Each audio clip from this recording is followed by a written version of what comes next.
The first question I'd like to ask is actually a simple one, a basic one, a very fundamental one. And I'd like to ask each of you, and if you could just be very brief, 30 seconds. I'm going to start with you, Yvette Cooper. What is the Labour Party for? I think we're for equality and equal respect for every single human being, for challenging the fact that half the world's wealth is concentrated in the hands of 1% of the population, and that is deeply, deeply unfair and unjust. I think we're for solidarity because we believe in the end that we are stronger when we stand together than when we leave people to sink or swim alone. I think we're for both a stronger economy, a progressive, optimistic view of the future rather than turning the clock back to the past.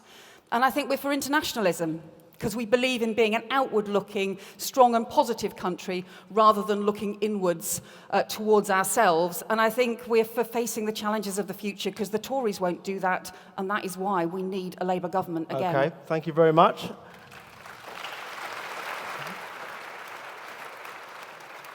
Liz Kendall. We are a party for equality and social justice.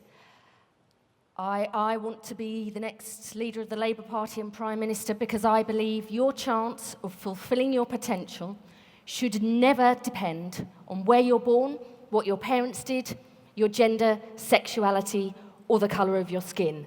And the way we achieve this fairer, more just society is by working together through solidarity.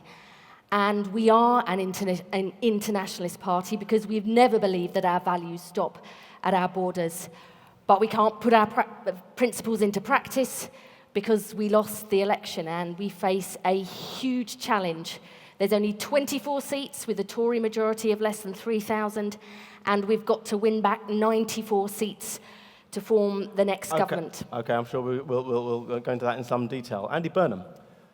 Labour should be unequivocally for a world where nobody is left behind, where everybody is supported to fulfil their potential. The sad thing is, we still live in a country where the postcode of the bed you are born in pretty much determines where you end up in life. That is the reason I joined the Labour Party 30 years ago, to challenge that. It's why I'm standing before you tonight. I want to lead a Labour Party that campaigns for a more equal, a more just, a more fair society. That's what Labour has stood for in the past. It's what we should stand for in the future.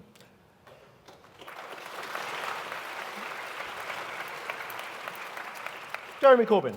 I think it's a party that should be proud of its socialist principles, should ensure that we administer society so that all those in power are held to account and the accountability is open and transparent. I think it's a party that should be dedicated towards the redistribution of wealth in our society. We live in the grossly unequal society in Europe, and we're getting worse. I think we should also be a society that protects human rights, protects equality and human rights legislation in Britain, be a force in the world for human rights, peace and justice, and crucially, be a party that recognises we have to live as far as we can in harmony with the natural world rather than exploiting the natural world, which will inevitably bring long-term problems and disaster for all of us. Okay, thank you.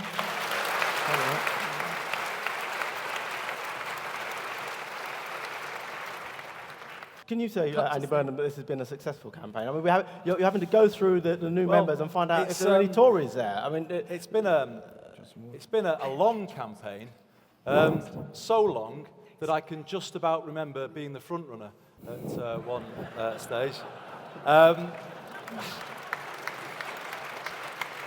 But as a veteran of these things, you may remember that I've done this once before. So as a veteran of these campaigns, I can say, Rafael, to answer your question, these rules, they have some imperfections, but they are much better than the rules we had last time. And I'll tell you why. Because last time, an MP's vote was worth 1,000 votes of everybody, 1,000 party members' votes. So 1,000 people in this audience were worth one MP's vote. And that meant it was basically a Westminster-dominated contest. The rules have broken that out, and we are having a more vibrant debate here about the future of the Labour Party. What I'm hearing coming through that debate is this party of ours is crying out for change. John is right. We came too late, I think, to the understanding that we were too reliant on the financial sector and services. We came too late to the idea of having a modern manufacturing strategy.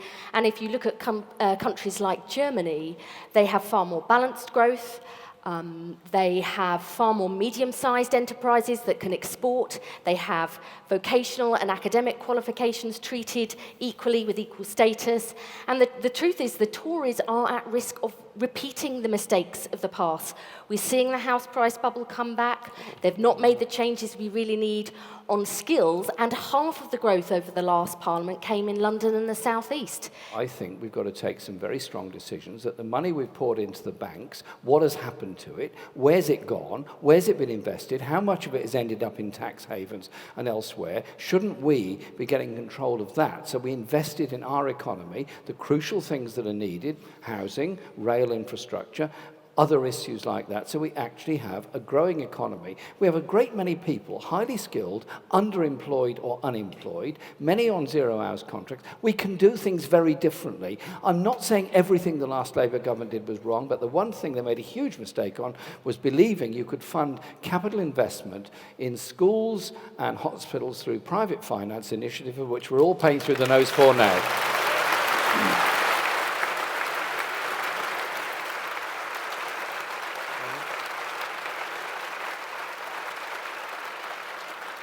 I was the only person in Shadow Cabinet who said we should have opposed this bill outright. Why? Because it undermined tax credits and rewrote the law on child poverty. And I made my argument in Shadow Cabinet where the party's position was to simply abstain. Because of the case I made, in the end, the party was made to move its position. It didn't simply abstain, there was a form of opposition. Now, I'd be the first to say that it wasn't good enough. I'd argued for something stronger. But unlike Jeremy, the three of us are bound by collective responsibility. I then faced a choice. Did I resign from the Shadow Cabinet, which is what I would have had to do, rebel and lead all my supporters through the lobbies of the House of Commons when Harriet and everybody else was in the other lobby of the House of Commons? You know, if I had done that, I would have created a huge rift at the heart of this party if I had done that. We had moved our position. It wasn't good enough. But, you know, this party needs to be united when it comes out of this leadership election. And because of the way I have always done my politics, I believe I will be able to unite Labour, because I will be able to turn round to the party and say, the loyalty I've always shown to all of you, I now expect back from you when we oppose Osborne's welfare bill, which is what I have said we will do. You know, you cannot just pursue politics on your own, doing everything to please yourself. You have to obey the kind of principle that has always underpinned our movement, that unity is strength. If we are not a strong, united opposition, what will we be? The last time we argued amongst ourselves as a Labour Party in the early 1980s, we left the pitch clear for Margaret Thatcher to bulldoze her way through Labour communities up and down this country. I won't let it happen again. Labour needs to unite coming out of this leadership election, and I will do that.